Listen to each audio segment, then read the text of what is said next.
Congressman, the Vice President has said back in October that she will be there, sasamahan daw niya sa detention ng kanyang mga ka-office, office staff if they get pinned down. But what are you seeing now and what are you finding? And have you tried to contact the Vice President to appear in the next hearing? Well, what's important is that the four persons no, who are working under her office should appear, no? Because there seems to be a concerted effort to hide them. First, you have a travel authority that does not specifically indicate where they're going, and you have other officers who say that they do not know specifically the locations of the staff. So it's obvious that there's a concerted effort to hide these four individuals. Yesterday, we were listening to the marathon hearing, and there was a long stretch when the officers, the ones who turned up, for instance, Attorney Zakea Lopez, were being grilled over their knowledge of how the confidential funds were being spent. But what struck me was that none of you guys seem to have bought her alibi that she didn't know, or I'm sorry, if, maybe I shouldn't call it alibi, bought her explanation that she does not know how the confidential funds were spent. Tell us why. But when I asked the questions, kasi I tried to lay the basis. I asked them if Attorney Lopez was running a tight ship, no, and if everyone knew, or if she knew what was going on in the office, and everyone answered in the affirmative. Before I went to the questions on whether she knew anything about the confidential funds, she answered that it's compartmentalized and that on this aspect, she has nothing to do with it. So it's passing on the buck to the SDOs and the Assistant Chief of Staff, which is why you could sense the frustration also of the members of the committee that they needed to ask these questions to these four persons who have been missing so far. The excuse that the OVP is compartmentalized and that she only gets to do the tasks that were assigned to her, that's hard to believe? Oh, yes, it is, because she's the chief of staff, and she has the, if you could say, the highest trust and confidence of the head of office. And confidential funds naturally should be handled by the person who has the highest trust and confidence of the head of office. One thing that's being questioned now is how were they able to disburse confidential funds in 20 places in one day? Talk to us about that. Yes, when we asked COA about how confidential funds are used, they answered that the special disbursing officer should be the person who actually disburses these funds.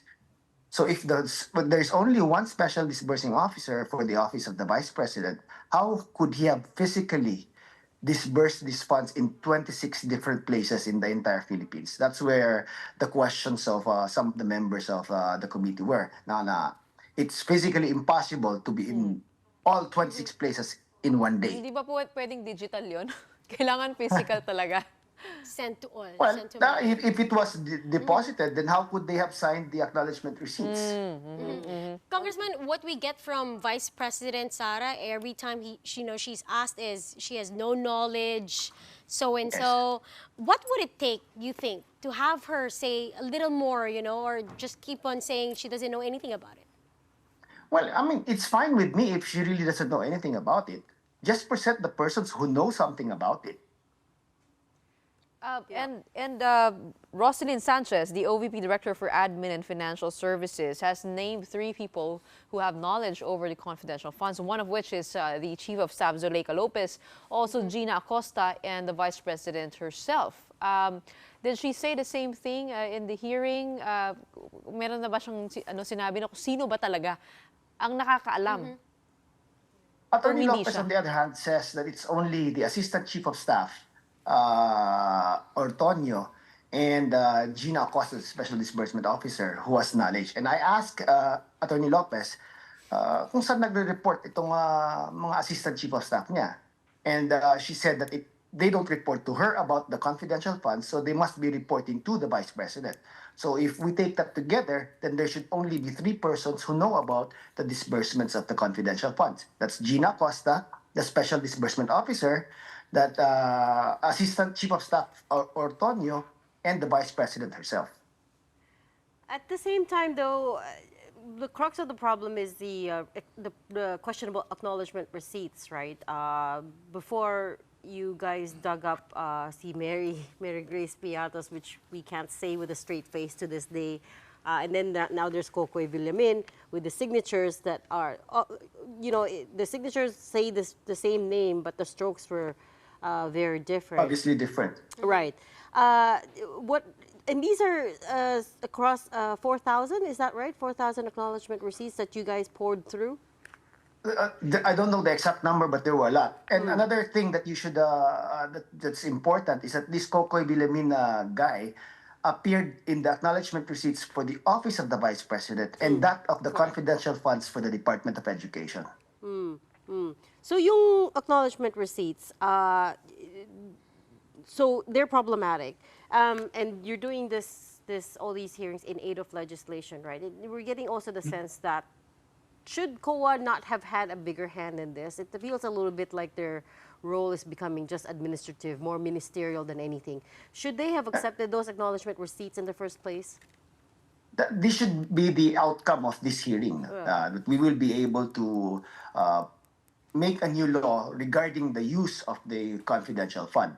Now, it's not going to be as easy, although make it easy pa rin, but at the same time, make it more easier to account for where the money went.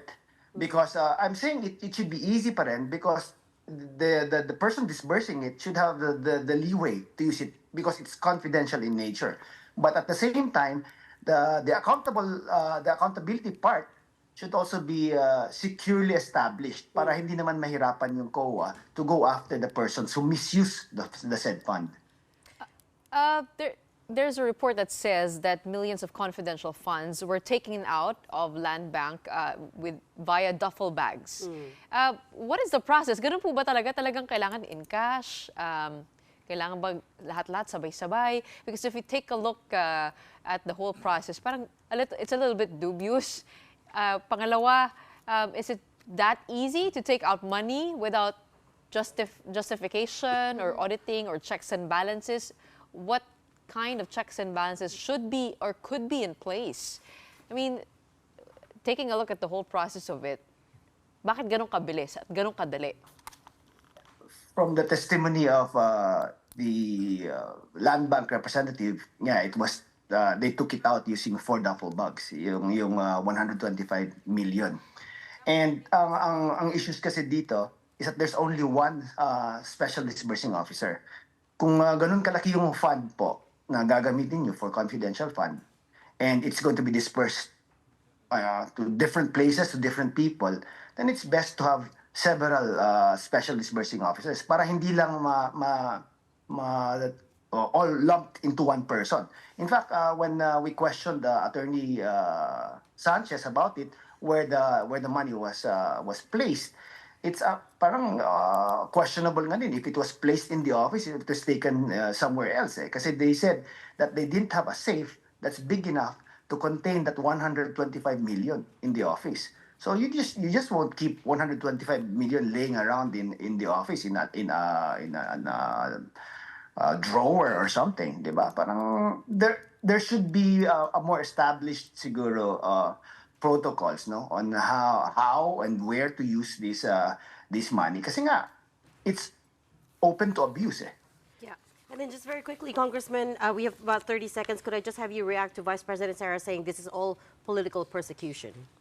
It's never persecution. Never persecution. Never. Congressman, hahabol ko lang din, meron na po bang nag-volunteer ng information kay Mary Grace Piatos? Up to now, wala pa rin.